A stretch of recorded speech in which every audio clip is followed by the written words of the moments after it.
Adjusting with courts or adjusting with USCIS. In this video, we are going to be talking about adjustment of status and really where you should file your case for adjustment of status. My name is Bijoux Ngwanda. I'm an immigration lawyer based here in DC.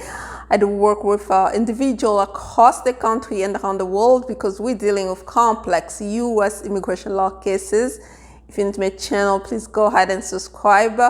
If you're not new, welcome back. Thank you for subscribing. And again, please do not forget to hit the notification bell so you don't miss out on anything. And please go ahead and follow me on all platforms. We have TikTok, Instagram, Facebook page, Facebook group. And also do not forget to join us on our webinar, our first live webinar, okay? But you need to register. Registration is free. Link in the description box below. It's going to be on April 7, okay, 5 p.m. Eastern time. But you have to register and the registration is free. We are going to be talking about motions to reopen. But if you have any other question, okay, as long as it's immigration related, you can join us and wait. And then at the end, you can ask your question. That's your opportunity to actually be in a private setting and join us and talk about your immigration case, free of cost, of course.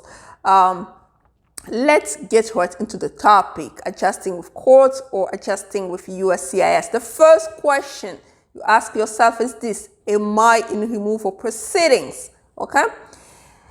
Well, and that question has two sub-questions, okay? So if I am in removal proceedings, meaning my case is still pending with USCIS or with BIA, what am I going to do? What you're going to do is very simple, right? You're going to file a motion to terminate removal proceedings based on an approved petition. Let's say you have a VAWA petition approved, you have I-130 immediate relative approved, or you have an employment petition approved, but for employment it's a little bit more complicated than that. But for the purpose of this video, let's just focus on something that you can adjust status inside of the US, right? So then you file the motion and the court has 13 days to respond. That's when the actual case is pending, right? You file the motion to terminate removal proceeding based on an approved petition. Then you serve ICE, DHS, the same motion. Then they have 13 days to respond to you. Then you will know within 13 days whether or not they're going to terminate your removal proceedings. And then you're going to adjust status with USCIS. The sub-question will be, am I still in removal proceedings because I have a order of deportation under my belt? I've been order removed. Well, my friend, you are still considered to be in removal proceedings. The other sub-question will be, I was granted CAT, Convention Against Torture, or I was granted withholding of removal.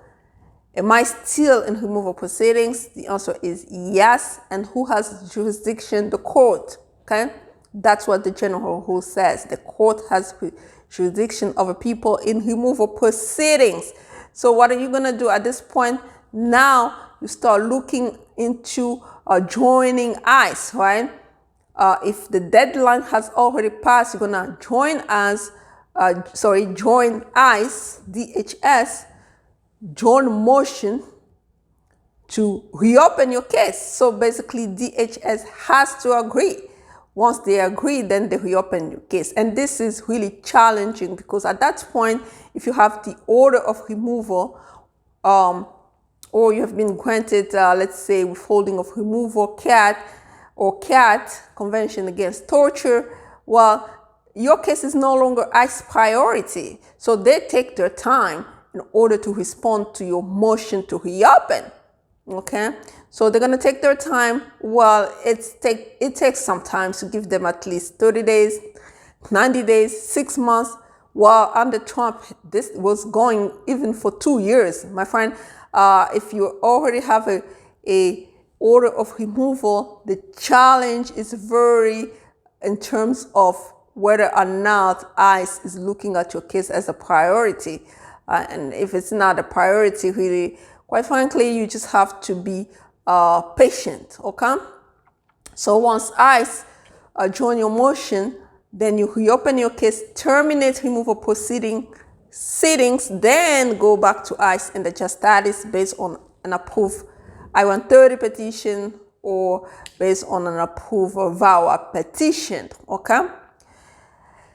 But what about if, first of all, you are not in removal proceedings? Well, my friend, you go straight to USCIS to adjust status, right? You go straight to USCIS to adjust status, and that depends on whether you have other inadmissibility issues or not.